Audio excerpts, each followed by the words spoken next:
Fala aí galera, eu sou o Tei, Feliz Natal! E bem meus amigos, hoje eu tô aqui pra poder fazer um vídeo rapidinho, dessa vez eu juro que vai ser rápido. Eu confesso que não tem nenhum assunto em específico que eu queira falar no dia de hoje, e na verdade eu tenho que sair daqui a pouco. Então eu só pensei em alguma coisa, em como que eu posso vir aqui nessa data especial do Natal, te fazer a mínima companhia e sobre o que eu posso falar. Teve alguns anos, eu acho, alguns anos atrás, que eu tinha feito esse vídeo aqui em cima, comentando sobre como estava o Natal nos anos anteriores de Yu-Gi-Oh! Então eu fiz uma breve retrospectiva de 2016, que foi quando eu comecei a acompanhar o jogo em diante, e como que estava o jogo nos respectivos natais. Então, se você quiser dar uma olhada e não viu esse vídeo ainda, dá uma olhada nesse vídeo aqui em cima, que lá eu faço uma retrospectiva braba sobre o período do jogo, em como estava nos respectivos natais dos anos anteriores. Aqui não vai ser nada tão profundo assim, não vai ser nada desse sentido, eu só queria mesmo fazer um videozinho rápido pra poder comentar com vocês de modo em que tivesse a ver com o Natal. E é claro que eu não vou ficar fazendo um top 10 cartas de monstros do Natal,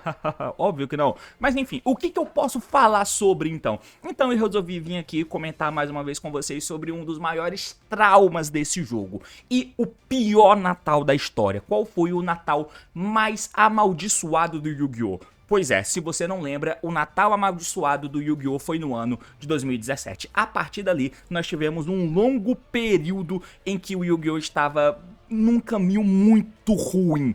E grande parte desse motivo do jogo estar tão ruim, ou se tornar tão ruim dali em diante, saiu desse ano, do Natal amaldiçoado de 2017. Não sabe do que eu tô falando? Vamos acompanhar então essa maldição do Natal de 2017, o assunto é esse, partiu, então vamos lá. Muito bem, então é claro que mais uma vez eu quero falar sobre o Link Vrains Pack. É de longe uma das coleções mais impactantes da história do jogo. Se você quiser me ouvir falar de maneira mais profunda sobre o Link Vrains e como ele fudeu o Yu-Gi-Oh! Por um período, dá uma olhada nesse vídeo aqui em cima, que aqui eu te explico lá na minha série de vídeos de Power Level e eu comento melhor sobre isso. Aqui a gente vai passar rapidamente do que se trata essa coleção e por que o Natal foi tão amaldiçoado. O Link Vrains Pack foi lançado no OCG em 24 de novembro de 2017, foi por ali mais ou menos, então não foi exatamente no Natal, mas quando chegou no Natal o Link Vrains Pack já estava torando. E foi uma coleção muito importante que a Konami lançou. Eu tenho um vídeo lá no meu canal, que hoje é o canal de Gênesis, eu vou deixar ele linkado aqui em cima pra você dar uma olhada, tá? Vou deixar linkado ele aqui em cima, porque lá eu comento que eu tava bem empolgado com o Link Vrains Pack. E se você não lembra, a Master Rule mudou em 2017, e lá no OCG ela foi implementada em março de 2017. Ainda era metagame do Zodiac por lá. E o que a Master Rule fazia? Colocava links no jogo. Então, a partir dali foi criada esta Monster Zone, e, diferente de hoje, você só podia fazer summon do Extra Deck, seja Link, Synchro, Fusão, Exceed, Pêndulos principalmente, se ou na Extra Monster Zone apenas, ou em setas em que os links apontavam. Então nós já tínhamos mudanças, monstros de Extra Deck novos, Exceed, Synchro e tal, Fusão, mas nenhum interferia no outro. O Link interferia em todas, fazendo com que talvez tenha sido a mudança, o summon mais importante da história. E ele era de longe o mais roubado, né? Porque ele pegava os bichos do campo, jogava pro cemitério e tal. Só que no começo de toda a mecânica, as cartas que lançam são bem ruins. Então, basicamente não fazia muita diferença existir Link, porque o meta era o Zul continuou no meta no OCG, o meta era o True Draco continuou meta no OCG, era o Paleozoic, continuou meta no OCG, então o Dino, então nem fez diferença. Quando chegou pra gente, que era meio de 2017, também não fez diferença, porque os decks do meta continuaram sendo meta, o Zul, que não tinha tomado lista ainda, o True Draco Zul, esses decks, o Dino, então não teve impacto no começo, é óbvio. O que a Konami precisa fazer pra dar impacto? Bom, eles fizeram duas coisas. A primeira delas foi lançar o Spyro Double Helix. E eu já tenho um vídeo aqui falando sobre o formato do Spyro com Height nesse vídeo aqui em cima. E o Double Helix foi o primeiro Link de fato impactante no jogo, que era específico pra um deck, que era feito com dois monstros específicos. Mas basicamente era derivado de um deck que era exclusivo TCG, o Spyro. E quando chegou no ACG, eles soltaram essa carta. Soltaram essa carta do Spyro pra ele, soltaram um Link, fazendo com que até então o Spyro fosse o único deck que tinha relevância de fato em ter Links. E a partir dele eles entenderam o seguinte, beleza, o Link ele vem com a dinâmica de tentar ser a mecânica que interfere em todas as outras.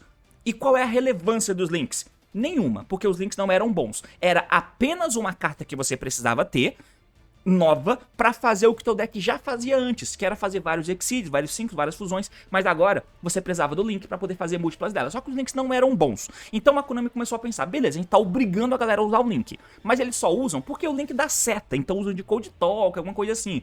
Beleza, mas e se a gente começasse a fazer a galera querer usar Link porque os links são muito bons por si só? Então eles pensaram nisso e fazia muito sentido e começaram a fazer links em massa. Só que esses links em massa, como que você poderia dar suporte link pra todo mundo? Porque todo mundo precisava de link, porque o link impactava na dinâmica de sumo de todos os decks. Então o que você precisava fazer para poder fazer a galera querer usar link e que todo mundo pudesse usar um link próprio? O Link Brain Spec vinha pra isso. Por isso que eu tava tão impactado, por isso que eu tava tão empolgado na época. Mas aí, ao invés de simplesmente fazer uns links aqui e ali pra galera, eles chutaram o balde. E aí, ao invés de dar suporte pra todo mundo, porque todo mundo precisava de link, o que eles fizeram? Eles escolheram um deck pra ser o avatar de um tipo de deck e deu suporte pra aquele arquétipo, mas esse suporte seria genérico, pra que todos os decks do mesmo grupo pudesse usá-lo. Por exemplo, se a gente for pesquisar aqui na wiki e eu fui colocar Link Monster, a gente vai dar uma olhada que eles soltaram um Gladiator Beast. Beleza, o Gladiator Beast não é um bom exemplo, porque o Gladiator Beast é trancado no próprio deck. Mas eles soltaram no Link Brain Spec 1 o Curious, The Light Swarm Dominion. Que se o teu deck mila, então o Curious é já que ele é o avatar das miladas, é o Light Swarm, então o Link se chama Curious, mas ele não tem relevância nenhuma em ser Light Swarm. Porque não tem interação com o deck, ele tem interação com miladas. E aí, então, se o teu deck mila, tá aí o link que você pode usar, que é o Curious Light Swarm. Esse é um exemplo. Outro link que você pode acabar querendo usar é o link de... cadê? Aqui, ó. O link Seal. Se o teu deck é de dragão e tal, você pode acabar usando o Seal, porque além de te dar setas enquanto você tá jogando, no turno do oponente, ele é interação. Então, ele te dá setas, mas no turno do oponente ele é interação e alcança qualquer dragão do seu deck. Se você faz o Seal e tributa ele no teu combo, você também consegue invocar qualquer dragão do teu deck. Então é impossível ter um deck de dragão que não queira usar o Seal. É um exemplo. Outro bicho que você pode acabar querendo usar é a tua... Cadê? Aqui, ó. Se o teu deck é de guerreiro, então vamos criar um link de um arquétipo que é o avatar dos guerreiros. Esse avatar eram os Double Knights. Mas a Isolde não era tão boa nos Noble Knights. Na verdade, era horrível. Não que era horrível, é que os Noble Knights não tinha como aproveitar ela decentemente. Mas foda-se, o avatar dos guerreiros são o Noble Knight. Então qualquer deck de guerreiro podia fazer a Isolde. Então entende o que eles fizeram? Eles pegaram um arquétipo qualquer, usaram esse arquétipo para lançar um link, mas o link era genérico para todo mundo de um grupo de cartas, para um grupo, porque desse jeito, ao invés de fazer um link para cada deck de guerreiro, eles fizeram a Isolde com o Noble Knight de avatar, mas o objetivo aqui era que ela fosse um link criado que fosse bom em todo deck de guerreiro, apesar de não ter trava, de não ter tranco, que fazia com que ela fosse genérica, mas esse era o objetivo. O problema estava no efeito das cartas, assim como eles fizeram também para os decks que fossem planta. A Yasmin é feito com 2 plantas, invoca qualquer planta do deck, ou até com a Querubine, que seu deck é de nível 3, ela joga qualquer nível 3 do deck pro cemitério. Se for de pêndulo, o Electromite, que só é Metal Foes no nome, ele combina pouco com o Metal Foes, apesar de ser bom no Metal Foes, mas ele é bom em qualquer pêndulo, e na verdade é um custom card do caralho, o Electromite. Então não precisa fazer um link pra cada deck de pêndulo, faz o Electromite, ele serve pra todo mundo. E o Needle Fiber segue o mesmo caminho, ele é Crystron, mas combina pouco com Crystron, ainda mais com o Crystron da época, mas ele era um puta enable de combo pra todo deck de Synchro. Bastava você querer usar um Synchro extensor, um Tanner extensor, e aí você conseguia fazer cartas que o teu deck teoricamente não teria acesso a. Então, nesse momento, começou-se a criar essas cartas com esse objetivo, mas para incentivar você a querer usar as cartas, elas tinham que ser fortes, elas tinham que ser boas, tinham que ser genéricas, para evitar criar, desse jeito você criava menos links e dava suporte para mais pessoas. Não é só o jogador de Crystron que vai querer comprar o Fiber, é todo mundo que queira ter um link bom, que dá seta, que é escada, que envolve qualquer Tanner, que faz qualquer bicho do teu deck, assim como o Metal Foes, o Electromite, papapá. Então, a partir daqui o bagulho começou a ficar doido. Não foi só essa coleção que eles criaram o Link Brain Spec 2 também, onde o 2 criou alguns links que a gente pode acompanhar, como Black Soldier, como, cadê? Thunder Dragon, Hero, tá bom? Veio um Hero aqui, Alien, Dragunity Romulus, veio no Link Brain Spec 2, bom. Scrap Wyvern, muito bom, genérico, tem acesso aqui a uma engine forte e tal.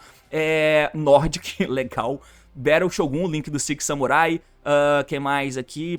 Firefish, Traptrix Sarah, puta, Link absurdo. Dedede Gilgamesh, Link absurdo também, apesar de ser trancado no próprio deck. Raid Raptor, Wise Strix, completamente absurdo, pagar a linha preta. Enfim, e eles até lançaram o Link Brain Spec 3, né? Que aí tem a Anaconda também, que acabou sendo lançada aqui, e afins. Então, cara, esse aqui... por que eu tô dizendo que esse foi o pior Natal amaldiçoado? Porque essa coleção que vinha com a premissa, teoricamente, que fazia sentido, acabou colocando, pra poder garantir que elas vão vender, colocou o nível de poder dessas cartas muito alto. O pensamento todo faz total sentido, e não tem como reclamar de eles serem genéricos no uso. O que tá pra reclamar é o nível de poder desse fator genérico, de fazer ele alcançar cartas que teoricamente aquele deck tá usando não deveria alcançar. O que fez com que essas cartas fossem usadas como um pedaço de combo fora dos decks para o qual eles foram feitos para serem usados. Como, por exemplo, o próprio Needle Fiber. Eu acho que um dos decks que é o maior suprassumo de tudo isso que eu tô falando aqui com vocês é esse deck de planta, mano. Esse deck de planta lá no OCG tinha essa característica aqui, que era um deck Wombo fucking Combo, e o extra deck dele é completamente amaldiçoado. Olha esse extra deck aqui, mano, que o cara usava. Um extra deck que tinha a Yasmine que invoca do deck, o Cherubine que acessa qualquer nível 3, e aí você joga o Dandelion criava um monte de token pra fazer mais links. Tinha os Nightmare, tinha o Needle Fiber, que era a escada pra fazer o Curious, que fazia o Summon Sorcery. Mano, todo o emissário do caos tá na porra desse deck. Mas além disso, a gente tem um deck aqui em cima, que é, por exemplo, o Pendulum Magician, que tinha Tanner na engine, né? O Harmonizing é um Tanner que você tem na engine. Então, por ter o Harmo, você acabava fazendo o Needle Fiber. Então, você tinha o Electromite, que o Electromite mais um Tanner virava o Fiber, que virava Sorcerer e te dava acesso a uma cacetada de parada que talvez o teu deck nem precisasse ou devesse ter. Então, a personificação, eu acho que esse deck aqui é uma das personificações, mas não é o único. Como esses bichos eram tão genéricos, basicamente você podia pegar qualquer deck e você conseguia passar pelo Fiber, pela Yasmine não necessariamente, né, mas pelo Fiber, pela Summon Sorcery, pelo Curious. Você conseguia passar por todos esses bichos, pelos Nightmare, fazer Extra Link, fazer Firewall Loop. E tinha, sei lá, mano, vídeo de Vendread, One Card Vendread, Extra Link e tal. Então, essa coleção foi tão amaldiçoada que no TCG ela não foi lançada. No TCG ela não foi lançada e a Konami teve que, no TCG, segurar um pouco a onda. E ao invés de lançar o Link Brain Spec, colocando essa quantidade insana de Power Links ao mesmo tempo no jogo, ela foi soltando as cartas do Link Brains pouco a pouco nas coleções, sendo que na primeira parada que chegou pra gente no TCG, veio só o Electromite e a Isolde, que é impactante pra caralho. A Isolde não teve impacto no começo, mas o Electromite fez o pêndulo ser meta. A Isolde foi relevante depois, quando veio os Nightmare e os Golks, aí a Isolde passou a ser muito impactante, mas eles foram soltando aos poucos esses links, ao passo em que todo mundo tava na esperança, na iminência do Needle Fiber chegar.